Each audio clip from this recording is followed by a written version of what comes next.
So welcome back once again. Now we shall discuss what you can expect during the interview. Basically those two stages, the functional interview and the panel interview. And how do you prepare for it? You see, you will not only be assessed for what you know, but that panel wants to evaluate you as a person, who you are as a person.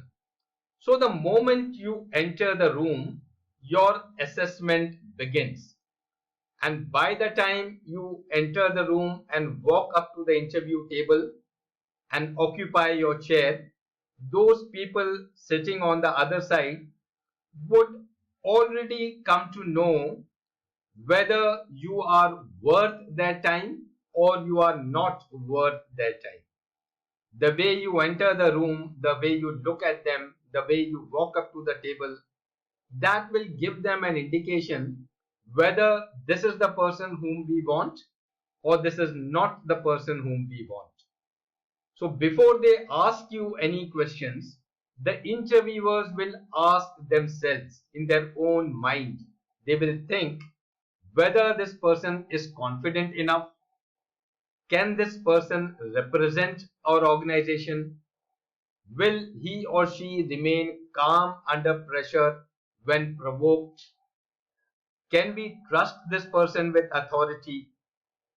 Is this person balanced, composed, and responsible?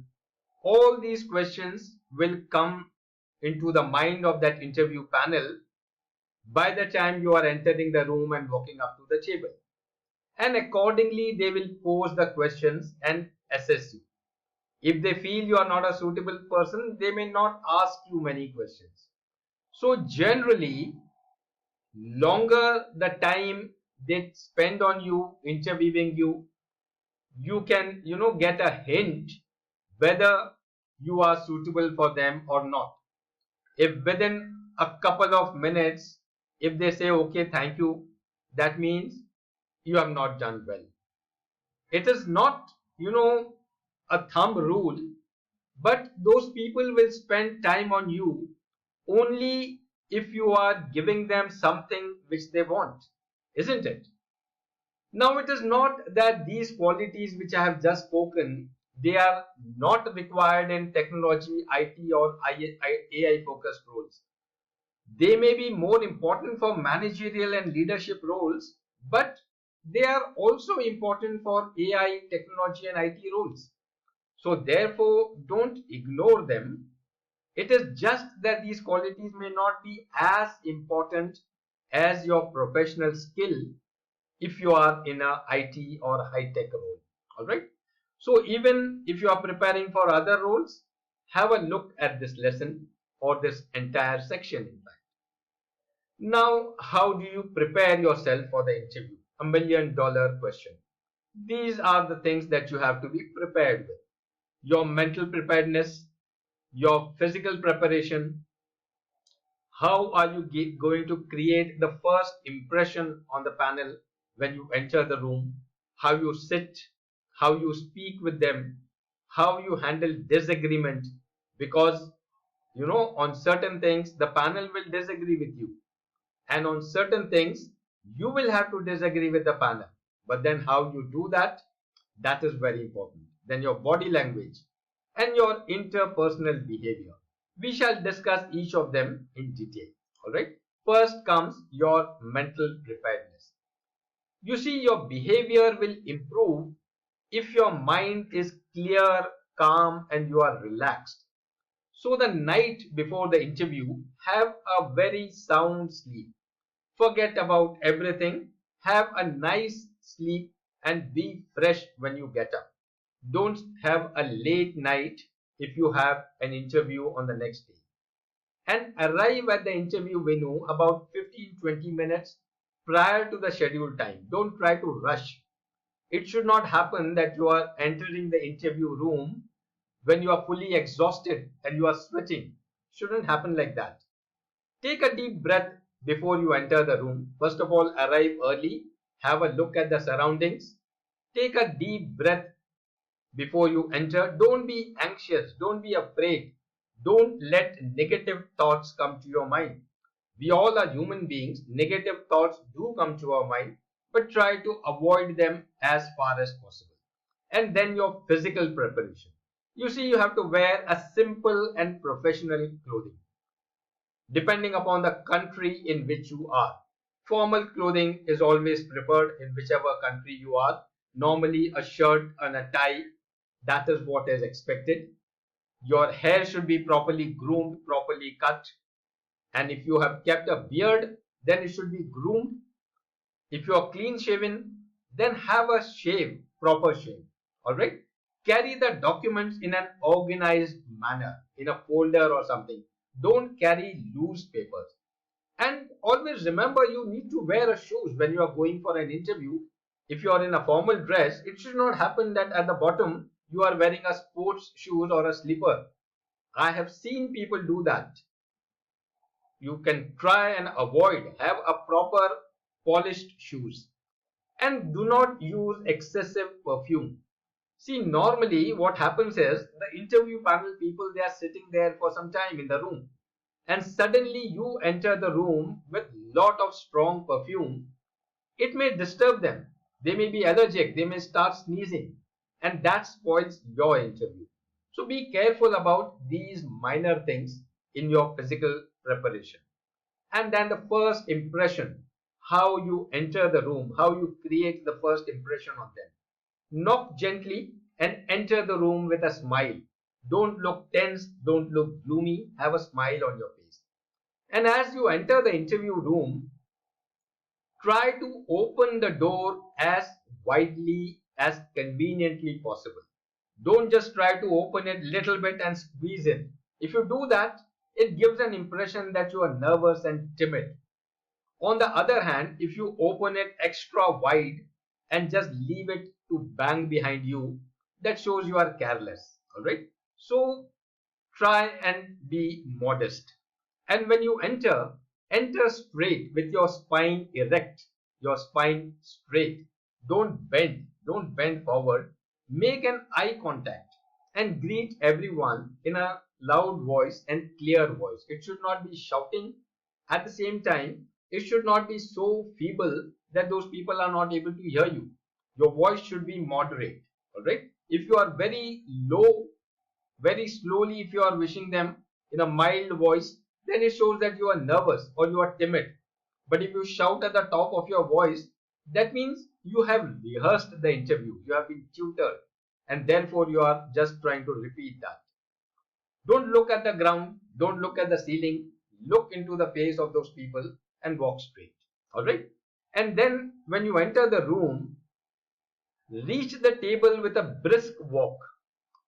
When you're walking from the door to the table, walk in a brisk manner, not in a slouching manner, and shake hands only if you are offered. Wait for the signal from the other person.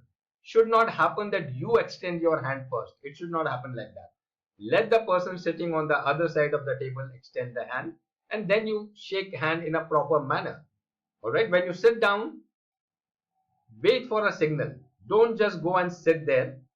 Let them give you a signal. If you sit without being told, that means you are not properly groomed. And if you shake hands on your own, that means you are overconfident. Somebody has told you that when you go inside, you must shake hands. So irrespective of, whether the other person extends the hand or not, you just offer your hand. Should not happen like that. And when you are shaking hands, shake properly. Should not happen that you just touch the hands and take it back.